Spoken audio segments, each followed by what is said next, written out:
Hallo und herzlich willkommen zur 163. Folge von Fräulein Maja empfiehlt. Heute geht es um ein ernstes Thema. Es ist traurig und viele verdrängen es, aber irgendwann kommt die Zeit des Abschieds und darauf sollte man vorbereitet sein. Es geht um ethische Tierbestattungen. Die Idee kommt von Sabine und Ari. Vielen Dank für eure Anregung. Wenn ihr auch Ideen zu weiteren Folgen habt oder eure Fellraketen in einem unserer Videos sehen wollt, dann schreibt uns gern alles per Kommentar, Mail oder WhatsApp. Für WhatsApp richtet einfach einen neuen Kontakt mit folgender Nummer ein: 03904 499 8775. Auch wenn es eine Festnetznummer ist, darüber könnt ihr uns bequem Textnachrichten zu Fragen, Anregungen und Kritik, aber auch Bilder und Videos eurer Fellnasen senden. Versucht es doch einfach direkt nach dem Video.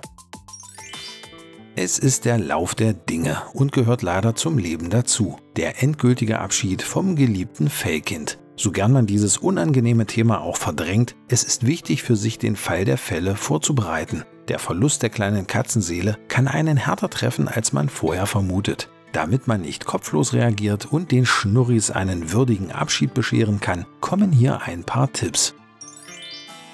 Es gibt verschiedene Umstände, die unseren gemeinsamen Weg mit den geliebten Stubentigern beenden.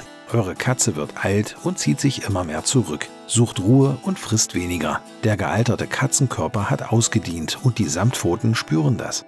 Zurückziehen, weniger fressen und erhöhtes Ruhebedürfnis können aber auch auf eine Krankheit oder auch auf eine Depression hindeuten. Lasst eure Samtpfote von eurem Tierarzt des Vertrauens durchchecken. Er berät euch in der Situation des nahenden Endes auch feinfühlig über die weiteren Möglichkeiten. Ist es Zeit, eure Samtpfote gehen zu lassen, so übernimmt euer Tierarzt dies entweder in seinen Räumlichkeiten oder wie im Fall von Maja sogar per Hausbesuch. Wenn ihr diese Chance habt und euch dies finanziell möglich ist, so gönnt eurem Liebling diese Art des Abschiedes. Hierbei ist der Fellball in der gewohnten Umgebung, wenig gestresst durch den Transport und was ebenfalls sehr wichtig ist, eure anderen Fellnasen haben die Chance, sich vom flauschigen Spielkameraden zu verabschieden.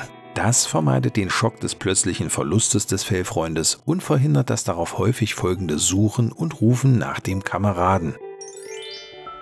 Neben Alter und Krankheit gehören aber auch der plötzliche Unfalltod und auch akute Komplikationen infolge von Eingriffen oder Zufallsbefunden, Vergiftungen, schwere Verletzungen und Ähnlichem zu den möglichen Todesursachen. Hier solltet ihr unbedingt zum Wohle des Tieres ein langes Leiden vermeiden, auch wenn dadurch kaum oder keine Zeit zum Verabschieden bleibt. Wir haben euch mal hier eine kleine Orientierung in der Videobeschreibung verlinkt, wann das Einschläfern eine Erlösung für euer Tier darstellt. Tierärztin Dr. Christine Hucke hat sich die Mühe gemacht, die Situation aus verschiedenen Blickwinkeln zu betrachten und gibt viele nützliche Tipps, wie mit solch schwieriger Situation umgegangen werden kann.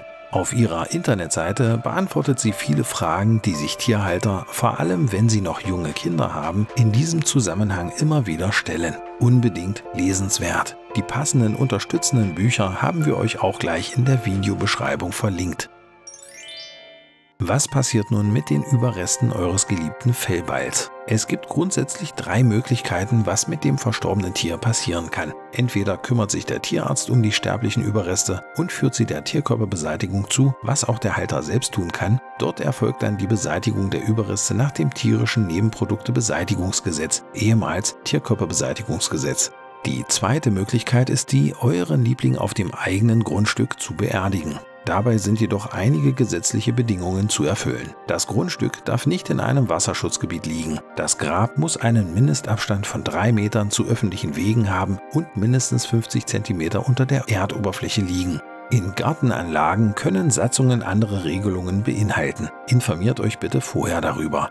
Was ihr nicht dürft, ist, euer Tier in Parks, Grünanlagen oder im Wald zu begraben. Wenn ihr kein eigenes Grundstück habt, dann hilft euch die dritte Möglichkeit. Ein Tierbestatter ermöglicht euch einen würdevollen Abschied auch ohne eigenes Grundstück. Neben der Verbrennung, der Kremierung kann hier eine Beisetzung beauftragt werden. Die Tierbestatter begleiten euch feinfühlig auf diesem beschwerlichen Weg und stehen euch mit Rat und Tat zur Seite. Ihr könnt die Asche eures geliebten Vierbeiners auch zurückerhalten und sie dann auf einer ausgewiesenen Gemeinschaftsfläche eines Tierfriedhofes verstreuen oder aber eine Grabstätte erwerben. Der Tierbestatter berät euch individuell. Kommen wir zur ursprünglichen Anregung von Sabine und Ari zurück. Es sollte um ethische Tierbestattungen gehen. Welche dieser 3 Möglichkeiten ist ethisch, also nach menschlichen Gesichtspunkten moralisch vertretbar? Hier beispielsweise die erste Variante, die Tierkörperbeseitigung als unmoralisch zu bezeichnen, wäre in meinen Augen falsch und eine völlig subjektive Einschätzung. Bestimmt kommt diese Art der Verwertung des toten Tieres nicht unbedingt der Idealvorstellung eines würdevollen Umgangs mit den sterblichen Überresten unseres pelztragenden Familienmitglieds nahe, dennoch möchte ich sie nicht unethisch nennen. Es gibt Tierhalter, die kein Geld für eine entsprechende Beisetzung auf einem Tierfriedhof haben oder aus anderen Gründen die weiteren Möglichkeiten nicht nutzen wollen oder können. Ihnen unethisches Handeln vorzuwerfen wäre vermessen. Für die hygienische Entsorgung toter Fundtiere, Nutztiere etc. ist die Tierkörperbeseitigung sogar sehr wichtig. Im verlinkten Wikipedia-Artikel könnt ihr nachlesen, warum es solche Anlagen gibt und wie sie arbeiten. Wenn ihr zart beseitet seid, schaut lieber nicht rein. Es gibt nur eine Möglichkeit, die ich persönlich tatsächlich unethisch finde und die ich auch absichtlich nicht in die oben beschriebenen Varianten aufgenommen habe. Und das ist die Tierpräparation, das Ausstopfen.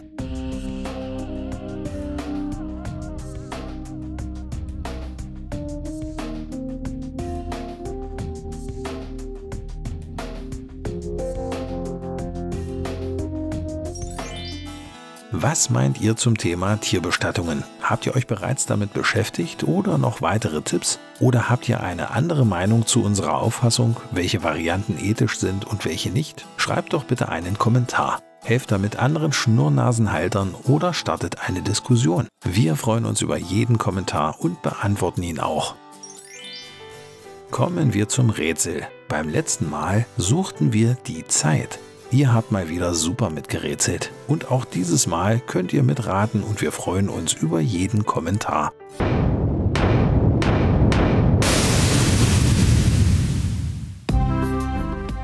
Stehe ich davor, dann bin ich drin. Bin ich drin, dann stehe ich davor.